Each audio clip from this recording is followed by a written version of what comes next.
যাকে আল্লাহর হাবিব দুনিয়াতে জান্নাতের টিকিট কনফার্ম করে দিয়ে গেছেন দুনিয়াতে। এই সাহাবী মরার সঙ্গে সঙ্গে জান্নাতি হয়ে যাবে আল্লাহ রাসূল বলেছেন। ওই সাহাবী তার জীবনের শেষ মুহূর্তে সব ভুলে গেছে, নামাজকে ভুলে নাই, নামাজকে ভুলে নাই।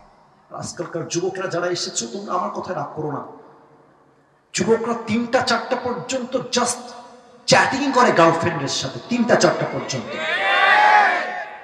আর যখন ফজরের আজান হয়ে যায়, যুবকটা মোবাইল ফোনটা অফ করে, আজান কানে এসেছে, নামাজে যাওয়া বাদ দিয়ে কম্বল মুড়ি দিয়ে ঘুমিয়ে যায়। ঠিক কিনা বলে? আজান হচ্ছে মসজিদে, যুবক না নির্লজ্জার মতো রাস্তায় বসে বসে টিকটক বানায় আর মোড়ের মধ্যে দাঁড়িয়ে দাঁড়িয়ে পাবজি এবং ফ্রি ফায়ার খেলে বেড়ায়। আপনি কেমনে মুসলমান হন? কিয়ামতের প্রথম দিবসের প্রথম দিন, প্রথম হিসাব নামাজ।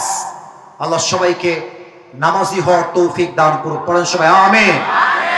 সবাই যেমন বসে আছেন তেমনই বসে থাকবেন, ডান বাম হবেন। 3 নাম্বারটা বলেই দোয়া করব। 1 ঘন্টা 40 মিনিট আলোচনা হয়ে গিয়েছে, যেখানে মাত্র 1 ঘন্টা কথা বলার কথা ছিল। তবে হ্যাঁ, কথা বলবে না, আবেগ দিয়ে না, বিবেক দিয়ে। আমি মানুষ, আমার কথা হচ্ছে একটা। আমি 3 নাম্বার পয়েন্ট এখন মেনশন করব। এরপর যখন দোয়া হবে, দোয়ার সময় কোন যুবক, কোন মুরব্বী আমার সামনে এদিকে আসবেন না। বিশেষ করে যুবক ভাইয়ারা সেলফি তুলতে আসবেন না, নামার সময় হাত মিলাবেন। এখানে কওমি অনেক আলেমরা আছেন, ওনারা এগুলো সেলফি পছন্দ করেন না। অতএব নামার পরে হাত মিলাবা, তার আগে নয়। আমি বলেছিলাম লাস্ট 3টা বিষয়, 2টা শেষ। সর্বশেষ একটা বিষয় হচ্ছে হিসাব দিবসের পরে আল্লাহ রাব্বুল আলামিন বলবেন, তোমরা সবাইকে 2টা ভাগে ভাগ করো। কোরআন বলছে ফারিকুম ফিল জান্নাহ ওয়া ফারিকুম ফিস সাঈর। One group will enter in the paradise, another group will enter in the hellfire. একদল যাবে জান্নাতে, আরেক দল যাবে জাহান্নামে। যশোরের ভাই, আমরা সবাই জাহান্নামে যাব না জান্নাতে যাব? জান্নাতে যেতে চাই কারা কারা? দুটো হাত তুলে আল্লাহকে দেখা। মাশাআল্লাহ, তাকবীর দেওয়া লাগবে না। সবাই আমার সঙ্গে একটা কাশি দেন। এবার সবাই চোখটা একটু উপরের দিকে তুলবে। সবাই আমি যেমনে বলি তেমনে বলবেন। সবাই বলেন আল্লাহ। একটু কলিজার থেকে শেষ ভালো যা, সব ভালোটা বলেন সবাই আল্লাহ। তোমার কাছে দিল থেকে নিয়ত করলাম। এই নিয়তটার কথা যেন কেউ বাদ না যায়। আমি জানি আপনি হয়তো মিস করতে পারেন, বাট নিয়ত করেন। বলেন সবাই আল্লাহ, তোমার কাছে নিয়ত করলাম, আজ থেকে কেউ যেন বাদ না যায়। আজ থেকে 1 ওয়াক্ত নামাজ আর কখনো আমরা, আমি যেমনি হাত দেখাবো তেমনি বলবেন। 3 বার বলবেন, 3 বারই বলবেন দিল থেকে। আসিফ হুজুর বলছে বিধায় বলছি, বাধ্যতা না, দিল থেকে। বলেন সবাই ছাড়বো না। হয় নাই, জবান করে ছাড়বো না। আবার বলেন সবাই ছাড়বো না। বলেন সবাই ইনশাআল্লাহ। আল্লাহ আমার কলিজার টুকরা যুবক মুরব্বী সবাইকে তুমি 5 ওয়াক্ত নামাজি হিসেবে কবুল এবং মঞ্জুর করো। পড়েন সবাই আমিন। একটা এখানে এটা আচ্ছা, এখানে একটা প্রশ্ন আসছে, যদি আপনারা অনুমতি দেন পড়বো, না হয় দোয়া হয়ে যাবে। দোয়া হয়ে যাবে, তাই না? আপনারা কি দোয়া চান না প্রশ্ন চান? তাহলে একটা ওয়াদা, আমার কথা শোনেন। যদি কেউ উঠে যায় আমার প্রশ্ন চলাকালীন, আমি কিন্তু সঙ্গে সঙ্গে দোয়া করে দিব। কমিটিকে আমি বলেছিলাম সর্বোচ্চ 1 থেকে 1.5 ঘন্টা, সেখানে 1 ঘন্টা 45 মিনিট হয়ে গিয়েছে। জাস্ট ভালোবাসার খাতিরে প্রশ্ন হাতে নিয়েছি। কেউ যেন উঠে না যায়। তাকবীর দেন, নারে তাকবীর।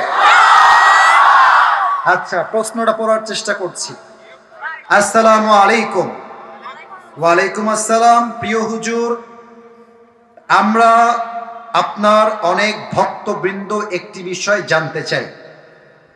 আমরা সামাজিক দিক থেকে নানাভাবে ভালোবাসায় প্রতারিত হয়ে কিছু যুবক একত্রে একটি সংগঠন করেছি, চিরকুমার সংগঠন ধোপাদি। এই ভালোবাসায় প্রতারিত যুবকদের উদ্দেশ্যে আপনার মতামত দিবেন। আমাদের সমস্যা বাড়ছে এবং সংগঠন ও আমাদের সদস্য বাড়ছে, সংগঠন বড় হচ্ছে। আমাদের একটি প্রশ্ন, আমরা কি এভাবে সারা জীবন চিরকুমার থাকতে পারবো? ইসলাম এই বিষয়ে কি বলে? মাথায় রাখবেন, আপনাদের ঈমান এতটা তাজা হয় নাই যে আপনারা বউ বাদ দিয়ে নিজেকে কন্ট্রোল করতে পারবেন। মনে রাখবেন, বিয়ে হচ্ছে ইসলামে একটি সুন্নাহ। আন-নিকাহু মিন সুন্নতি ওয়া মান রাগিবা আন সুন্নতি ফালাইসা মিন্নি।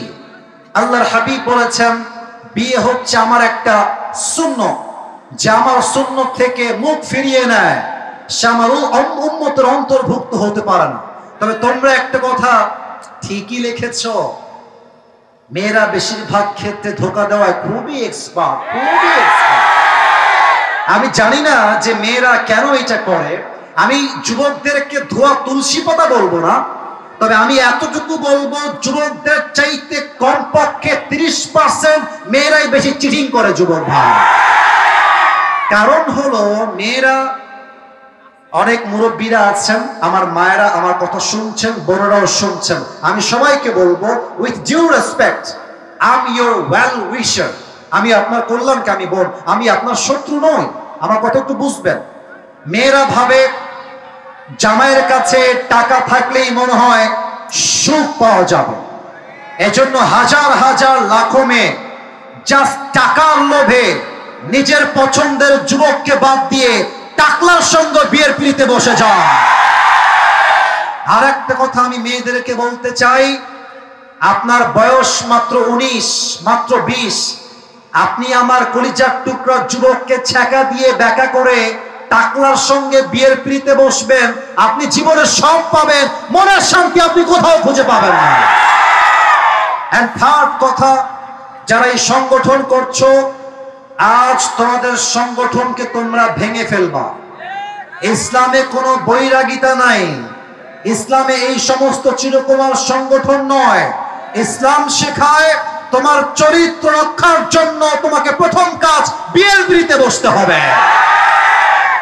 আর আরেকটা আফসোসের কথা, এটা শুনলে হয়তো আমার কলিজার টুকরা আব্বা জানরা একটু মাইন্ডে নিবেন, আমি জানি।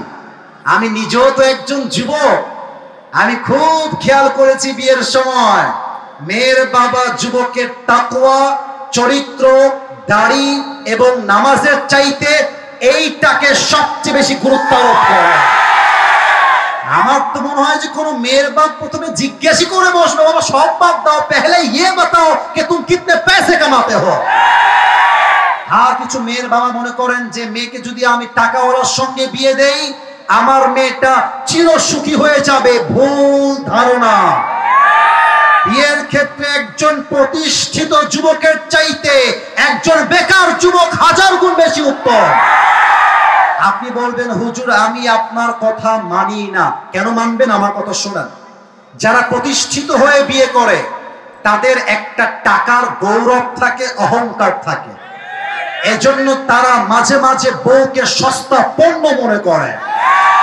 আর যে যুবকের কাছে বেকার না, যে যুবকটা বেকার, শূন্য পকেটের যুবক, ওই যুবককে তার শূন্য অবস্থায় যেই নারী হারাম ভাবে হাত ধরবে, মাথায় রাখবেন যুবকটা আজকে জিরো হতে পারে, কালকে সে হিরো তো হতে পারে। আপনি আজকে বেকার যুবক বলে কাউকে রিজেক্ট করবেন না, যান সহযোগিতার হাত বাড়িয়ে দেন। আপনি আজকে যেই সরকারি চাকরিজীবীর জন্য একজন মেয়ের পছন্দের পুরুষকে বাদ দিয়ে আরেকজনকে বিয়ে দিচ্ছেন, মাথায় রাখবেন এমন একটা দিন আসবে এই যুবক ওই মুরব্বীর টাকলার কোম্পানির বস হবে, আর আপনি সারাদিন আফসোস করে বেড়াবেন। আল্লাহ আমার আব্বা জানদেরকে বোঝার তৌফিক দান করে। পড়েন সবাই আমিন। না তাকবীর না, পড়েন সবাই আমিন। অতএব এই চিরকুমার সংগঠন এইসব বাদ দিয়ে দাও। আমাদের একটাই কথা, আগামীতে আমরা বউ ছাড়া একদিনও বসবাস করতে পারবো না। আল্লাহ আমার যুবক ভাইদেরকে নেককার দিনদার বউ দিয়ে দিক, পড়েন সবাই আমিন। আসলে সত্য কথা বলতে অনেক প্রশ্ন আসছে, আপনারা রাগ করবেন, এই জন্য আমি আর পড়বো না, আমি দোয়ার দিকে যাব এখন। সকলেই ভাই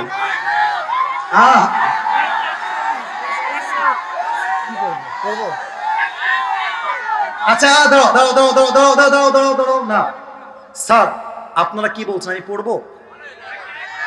স্যার পড়বো এটা আমরা? আচ্ছা আচ্ছা আচ্ছা, পারমিশন পাওয়া গেছে, নারায়ে তাকবীর। আচ্ছা ঠিক আছে, এই থামো, আবেগ দিয়ে নয় বিবেক দিয়ে কাজ করতে হবে। তাকবীর দাও, নারায়ে তাকবীর। আসসালামু আলাইকুম ওয়া রাহমাতুল্লাহ। ওয়া আলাইকুম আসসালাম। কি যে প্রশ্ন করছে আল্লাহ মাবুদ ভালো জানে।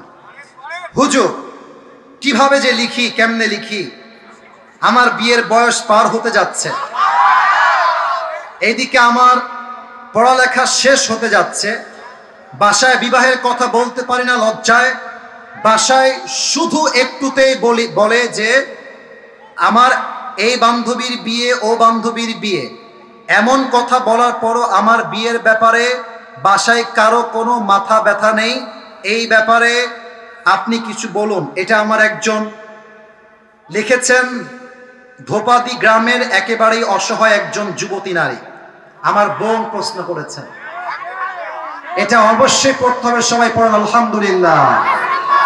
তার মানে আমার বোন বুঝে গিয়েছেন শুধুমাত্র শিক্ষা দিয়ে চরিত্র রক্ষা হয় না, বিয়ের দ্বারাই চরিত্র রক্ষা হয়। তা আমি আমার বোনকে বলবো, আমার প্রিয় বোন, আপনি আপনার আব্বা আম্মার হাতে পায়ে ধরে বোঝান। আপনার আব্বা আম্মাকে বলেন যে বাবা তুমি আমাকে বিয়ে দাও, তুমি বিয়ে না দিলে আমার চরিত্র নষ্ট হয়ে যাবে।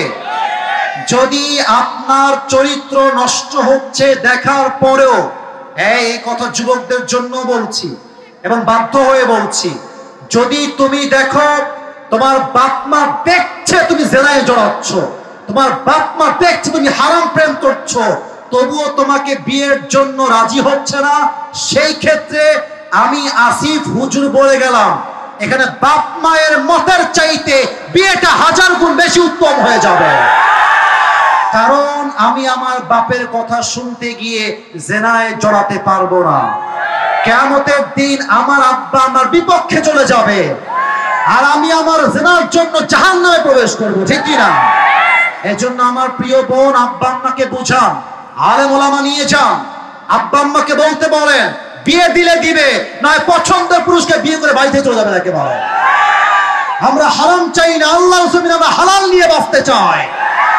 আল্লাহ প্রত্যেকটা যুবককে হালালে আসার তৌফিক দান করুক, পড়েন সবাই আমিন। যারা মোবাইল বের করে আছেন মোবাইলটা নামাই ফেলেন, দোয়ার সময় মোবাইল দিয়ে ভিডিও হবে না। সাদা সাদা সাদা বামে ওই যে সাদা ভাই, কেউ যাবেন না, দোয়া হবে এই যে এদিকে এদিকে আমার দিকে, সবাই তাকবীর দেন, নারায়ে তাকবীর। দোয়ার সময়